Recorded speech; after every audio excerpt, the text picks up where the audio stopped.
We had 30 days to find a lawyer. In those 30 days, we had left it to 2 other people to find the lawyer, and they could not. It came within the last 4 days of the appeal time being over.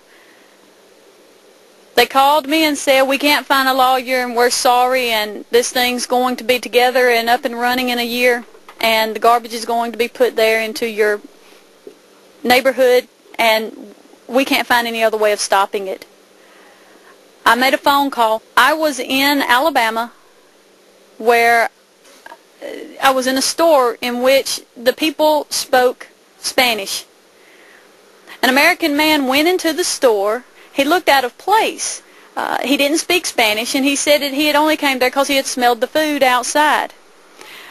Something came over me that I needed to go and speak with him because I was the only one in there who did speak English. So I went and spoke with him and helped him with making his order.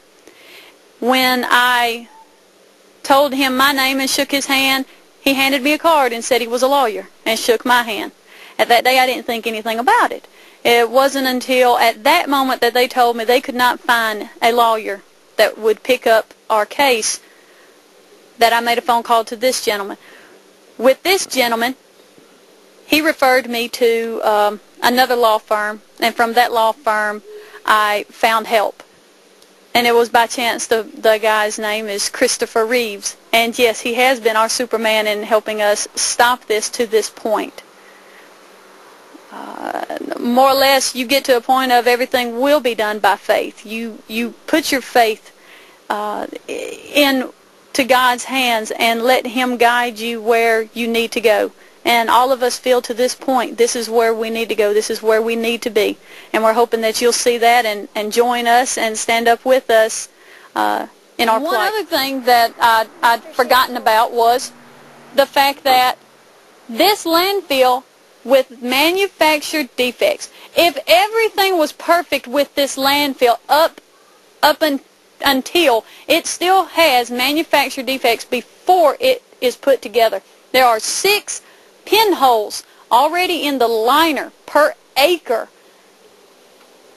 before any trash is being put on it. That's telling me right there, just from the manufacturer's defects, and that is what the state or the federal government will allow. They don't care. They know the defects are there, and they don't care if they pollute or not. We're really wanting the people to push hard to get in touch with their state reps, to get in touch with the other people as part of the state in their community, the governor, with more people calling and asking, why are you allowing this to happen? They have to answer the questions, because to us they're not answering the questions.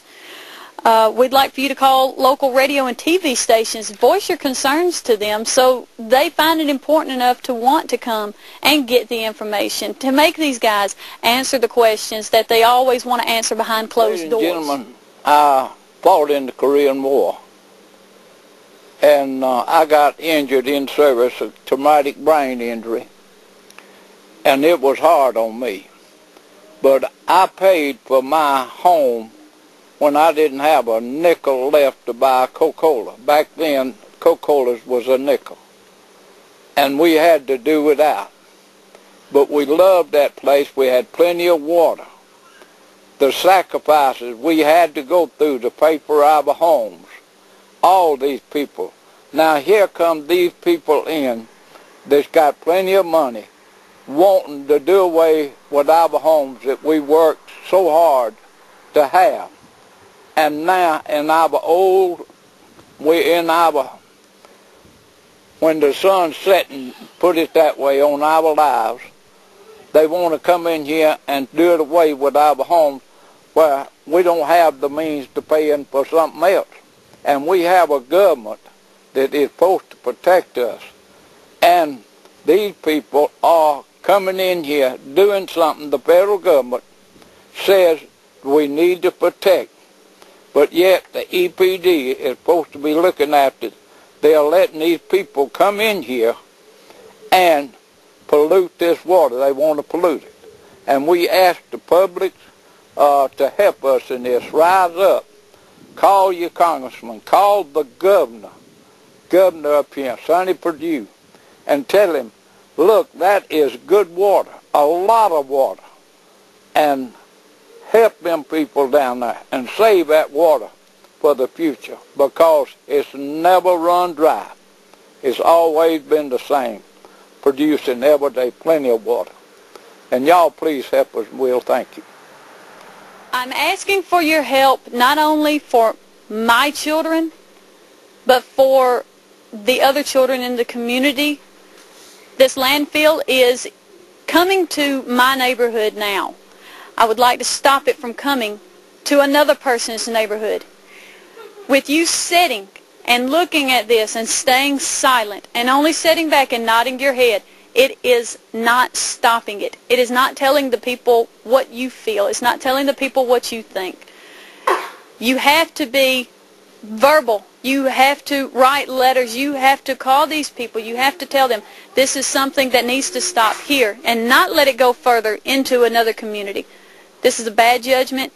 We don't want this bad judgment to go anywhere else inside the state. We don't want this bad judgment to go anywhere else inside this land, inside this country. Help us protect what's ours so it helps you protect what is yours later.